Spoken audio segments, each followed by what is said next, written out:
Adult Swim, huh? Although it had decent programming, and it still has some, by the way, Adult Swim is starting to get on my nerves, simply because of their laissez-faire attitude they had developed over these years. They sometimes neglect to tell the schedule, they move animes to certain time frames that no living human being can stay out till, unless of course you have a PhD in all-nighters, and they're adding new shows that suck, as well as repeatedly forgetting to show their old classics. But hey, I'm just... In my generation, in my generation, in my generation, baby. In my generation, in my generation, in my generation, in my generation. Now, Adult Swim was, and still is, quite the powerhouse, namely because they aired fantastic shows that defined how seminal a cartoon can be. Here are the good points. First, they minimally edited the animes they imported from Japan, which is what is supposed to happen! Therefore, animes such as Cowboy Bebop were fun to watch. And because of William Street, the backbone of Adult Swim, we had Toonami, where all the good anime was.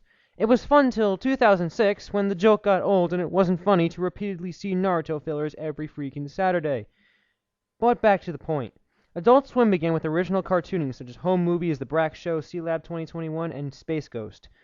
In fact, the fans became so enamored with the cartoons that Adult Swim would rerun them at certain times. But not too often. Either way, everyone still had the chance to see Harvey Birdman and Space Ghost and whatever was there at the time. Does anyone remember Cartoon Planet? If so, if you do, good for you, because that predates Adult Swim, and yet Adult Swim claimed this old block as part of their programming. It is rarely featured. Okay then, moving on. The shows that I enjoyed from Adult Swim were home movies especially. The Oblongs, Stroker and Hoop, The Brak Show, and Perfect Hair Forever. Forever. I will get around to watching Mission Hill, even if it is highly fragmented. And I also heard Baby Blues was on there too. You know, that WB series based off the comic by Rick Kirkman and Jerry Scott. Whatever. Maybe I'll see that too. But, as Adult Swim set new records in Nielsen ratings for the men's demographic, their concept of airing started to become a little hazy. Excuse me. Trying to decipher Adult Swim's schedule is like trying to dig a hole in the ocean. If I can sum up Adult Swim, 2 words. Confusion. I'm looking at the schedule here, but I don't know if I should trust it, seeing how Adult Swim can screw it up by modifying it without prior warning. I mean, I could expect the Venture Brothers at, say, 12 a.m., but sometimes it's switched to Robot Chicken or some crap, when I expected that the Venture Brothers be there, accounted for every Sunday, unchanging unless Adult Swim says so.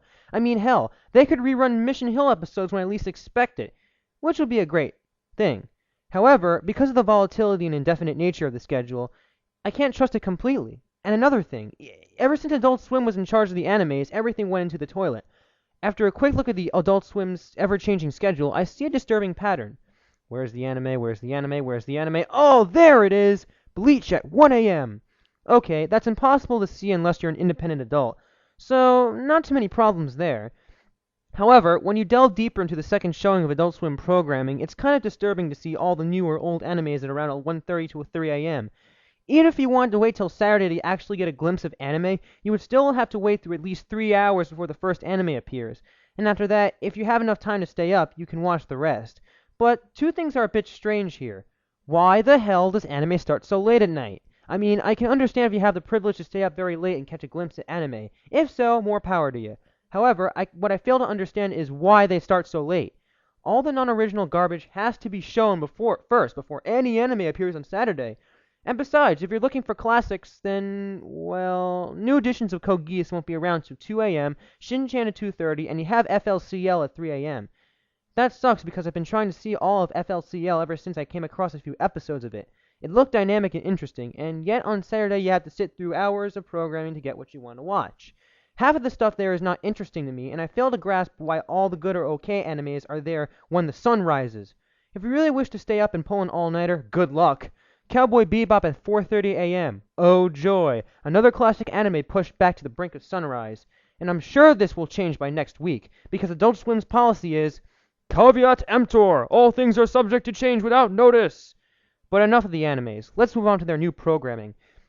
All in all, Adult Swim is alright in terms of programming, as long as they don't re-air the same silly crap over and over. Inuyasha, you know what I'm talking about. Aqua Teen Hunger Force was okay, and Venture Brothers I could stand, but I could not stand 12 Ounce Mouse. Bad animation and too confusing a plot. No wonder it was canceled after their first season.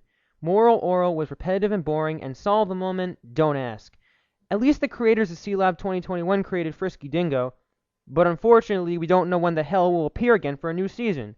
And anything from Tim Heidecker and Eric Wareheim is simply unseeable.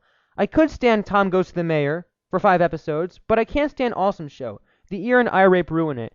Adult Swim also lost Futurama to Comedy Central, I believe, since Comedy Central airs the Futurama episodes in their respective movies.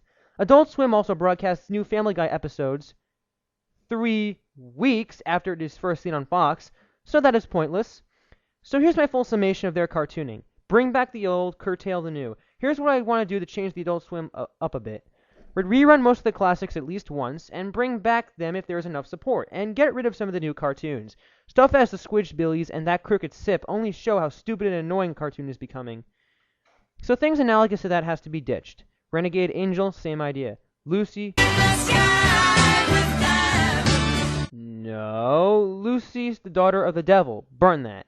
I'm surprised Super Jail is on hiatus, seeing how it's one of the few cartoons that says screw you to partial and 3D animation, and the animators actually took the time to freaking animate everything.